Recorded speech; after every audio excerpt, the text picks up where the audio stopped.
Oke, Assalamualaikum warahmatullahi wabarakatuh. Perkenalkan, nama saya Angga Saputra.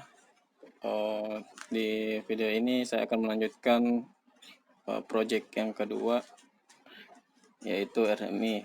Pertama-tama buat database-nya dengan nama RMI. Untuk strukturnya sama seperti sebelumnya.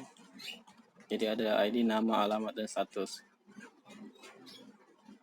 Lalu buka NetBeans, lalu buat project dengan nama RMI. Kemudian di sini buat package client dan server. Di package client terdapat file main.java, dan untuk package server itu dibuatkan lagi package server.rmi, dan juga beberapa file root.java dan juga main.java. Di server RMI ini buatkan file dengan model Java dan juga RMI method Java. Nah, untuk file model.java di sini pertama-tama itu import library-nya terlebih dahulu. Nah, kemudian buatkan kelas model, lalu implementasikan berdasarkan package yang diimport. Kemudian deklarasikan variabel ID, nama, alamat, dan status.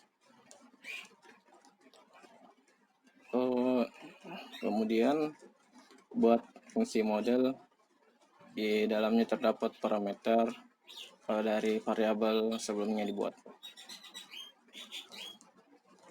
Kemudian diisi variabelnya, lalu dibuatkan fungsi masing-masing untuk mengembalikan nilai. Jadi ini ada fungsi ID, nama, alamat, dan status.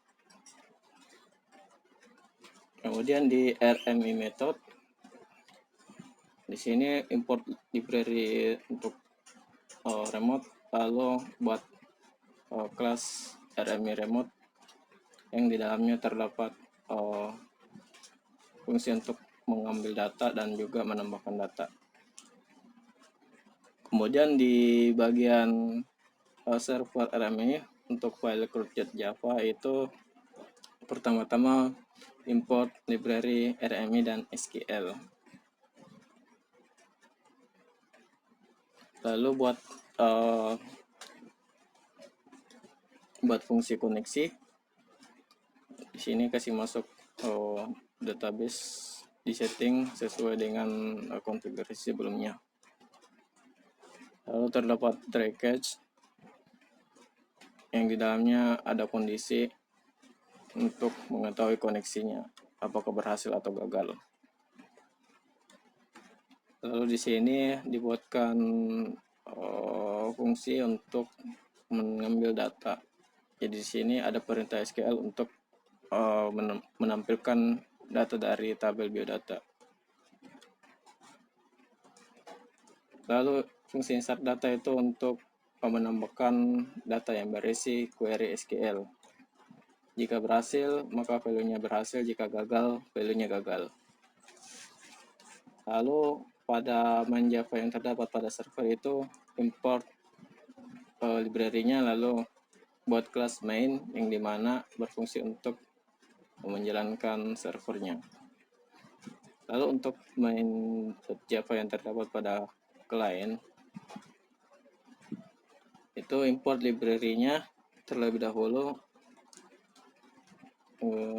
library RMI dan remote, kemudian buatkan fungsi main atau class main di sini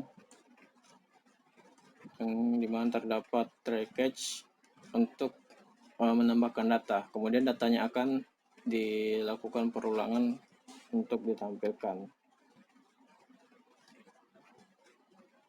Untuk melihat hasilnya, klik kanan pada main Java yang terdapat pada server, lalu pilih run. Nanti hasilnya seperti ini, koneksi DB berhasil. Lalu selanjutnya untuk main Java pada client, jalankan juga. Nanti akan muncul pesan berhasil kalau berhasil. Nah, dan juga ini tadi data yang ditambahkan. Nah, mungkin itu saja untuk mengenai RMI. Kurang lebih mohon maaf. Assalamualaikum warahmatullahi wabarakatuh.